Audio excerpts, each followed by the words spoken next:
Another day, another car problem mga kaderte. So ngayon, meron tayo dito i-detect natin na ang problema ito ay merong drive, merong reverse, walang neutral at walang park. So ngayon, may kaldag. So ngayon, kailangan yung pagtoob. Pero bago yan, nag-check muna kami ng wiring. So walang problema sa wiring. Ito naman ang pagtoob na yung mga nakita ng kabilitong pyesa dito. Yung mga o-ring niya is malutong at malalim na. Then isa sa nakita din namin ay itong bag body. Yung mga dito. Focus mo set.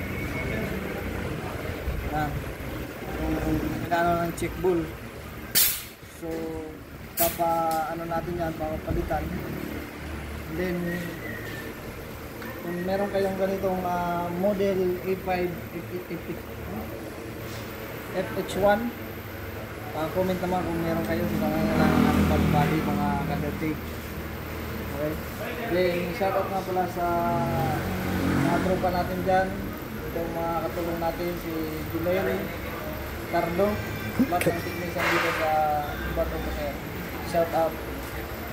So ayan naman po.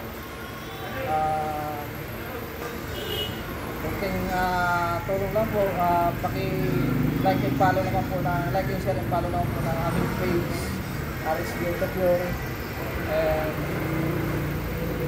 maraming salamat po and God bless. So update ka namin po kayo kung ano ang magiging result dito. Tatakbo ba ito o hindi? So, bahala na po si Batman. So ayan po, God bless.